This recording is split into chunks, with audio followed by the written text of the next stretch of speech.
welcome in. Welcome back to another episode of Format Podcast. Got a pretty good show for you today. Looking forward to bringing that to you. But before we do, you know what it is. If you're here on YouTube, let's go ahead. Make sure we click that subscribe, that like, and that notification bell so you can stay up to date on when new content drops. And you can be right here with us every time that happens. So you can be the first to jump on it or as soon as you can get to it. If you want the audio only version of the podcast, make sure you go in your audio podcast platform, hit the search bar, type in the Format Podcast. Do a little search. We should come up. You can subscribe to us there. If you enjoy the content, make sure you give us a like here on YouTube or give us that 5-star review on whatever your audio podcast platform is. Make sure you share the content as well with other sports fans you know that will enjoy it and, might want to hear some out-of-the-box thinking that doesn't exactly match up with everything you hear on a lot of the other channels or mainstream sports shows. Finally, just make sure you do those things for us because it helps us rise in the algorithm, helps us find more sports fans, helps more sports fans find us. And now let's get right to it. So we're in the thick of the NBA playoffs now. We're still in the first round in most of these series. But what I'm noticing here, and if you're a little bit of an older demographic, you've been watching the NBA for some decades, you will notice that as we always talk about, the modern NBA is much less physical than the NBA of the past. However, this playoff season, and I've got to say last year too, we're seeing that the officials they're letting a little bit more physicality go. And if you're like me, that's a good thing, right? You don't want people just having open lanes or ability to just do whatever they want to do. And so the games are getting a lot more chippy. We're seeing a lot more jawing at each other, a little more pushing and shoving, just generally more physicality. And I'm cool with that because it's the playoffs. It's where legends are made. It's where the stakes are higher. It's supposed to be this way. It's supposed to be chippy. Guys are going at it. Why? It's win or go home. Not win one game or go home, but win the series or go home, right? And which in many cases comes down to one game. But you understand the point I'm trying to make.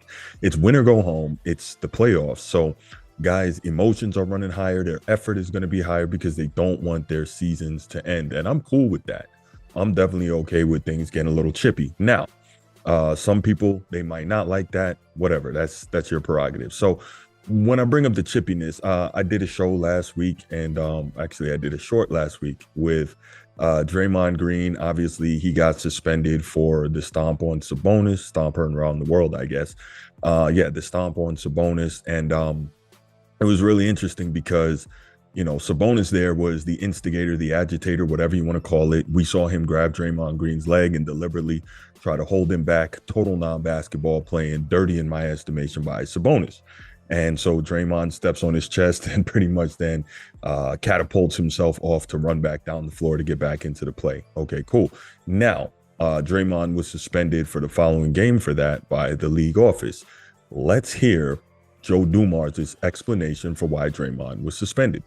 So, there was debate throughout the office all day yesterday on this. It wasn't a quick or easy or light decision. We understand the ramifications of a decision like this. Here's the thing.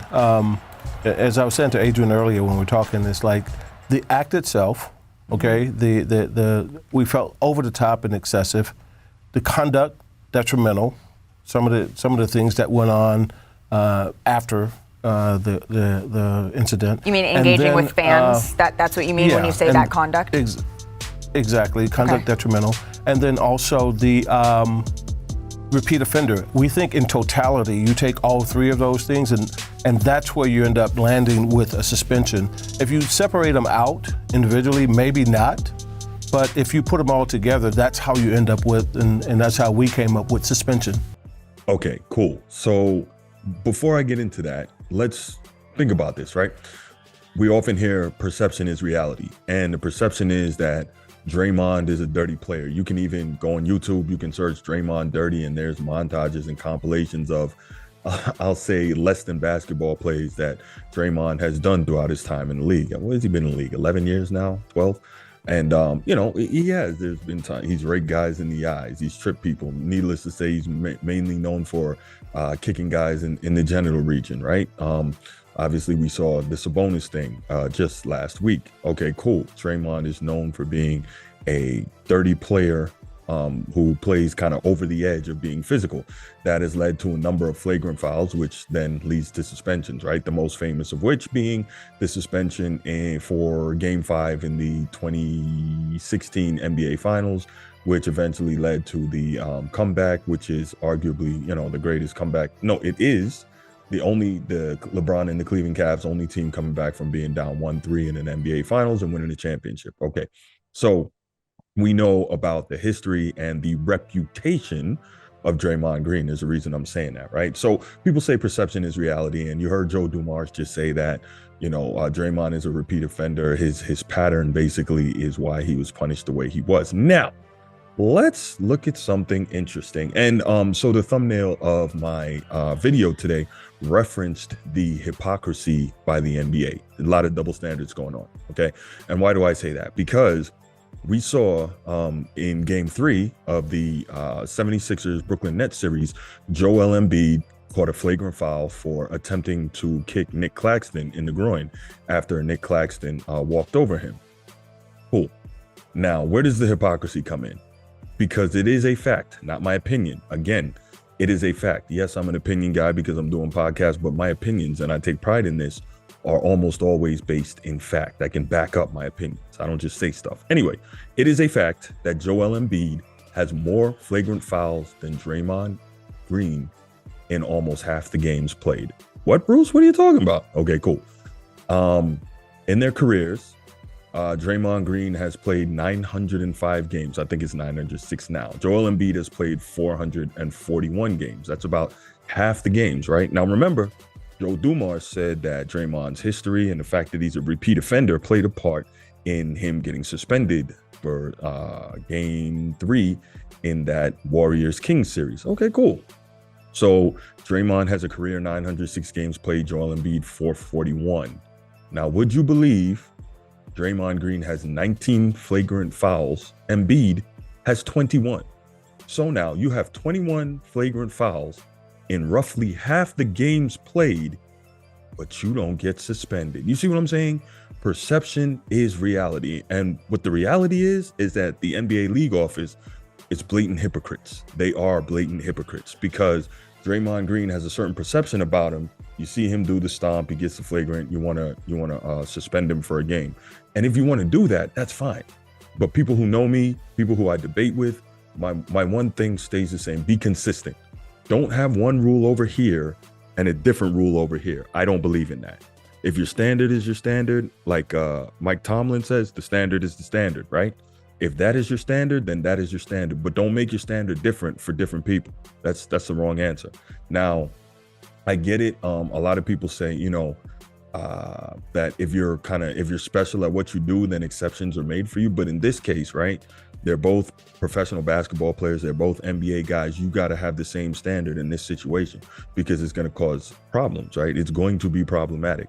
And the fact is, when Joel Embiid has more flagrant fouls in his career, while having played half the games, the NBA has a serious problem. Now, again, if you know me, you know that I am big on standardization in whatever the situation is, right? Standardization is key. And if you have standards across the board that are for everyone, then you're going to have a lot less problems. So if you standardize the criteria for suspension, don't suspend Draymond because it looks worse or because the perception is that he's a dirtier player. The fact is, Embiid, again, in half the games, has more flagrant fouls than Draymond Green does. That's all there is to it. So you can't suspend one and not suspend the other. It's ridiculous. Now I got that out of the way. Another quick note, something I wanted to touch on. We are seeing, as I mentioned at the beginning of this, a lot more chippiness in these playoffs. We saw a lot last year, and I'm cool with that. I have no issue. But NBA, if you don't want that stuff and you don't want dudes trying to kick other dudes or do all this stuff, something that you need to seriously consider is amending the rules. And what do I mean amending the rules? Amending the rules so that a player cannot walk over another player who's down on the ground. Because Nick Claxton, there was no reason for him to try and step over Joel Embiid when Joel Embiid was on the ground. That's why Embiid reacted the way he did. Now, that's disrespect to a man if another man steps over him. There's no reason. Because if you watch Nick Claxton, you could have gone around. It's the same thing. Check out my short that I did last week with Draymond, where I showed clearly LeBron James in 2016, when he got Draymond suspended in the finals, he could have walked around him to the left or to the right, but he deliberately chose to step over Draymond and put his genitalia on the back of Draymond's neck, and that is substandard. That's not going to make it. So now Draymond responds, and Draymond gets suspended, and we know the rest. Now, I'm not going to indulge in any conspiracy theories, but the fact is this. You want to stop a lot of this stuff, you need to ban guys from stepping over other guys when they're down on the ground, especially when they can go around. I think the first time we really saw this was back in '94 when Scottie Pippen dunked on Patrick Ewing in the playoffs, and man, what a dunk that was. And then I think he pushed him to the ground and then stepped over him.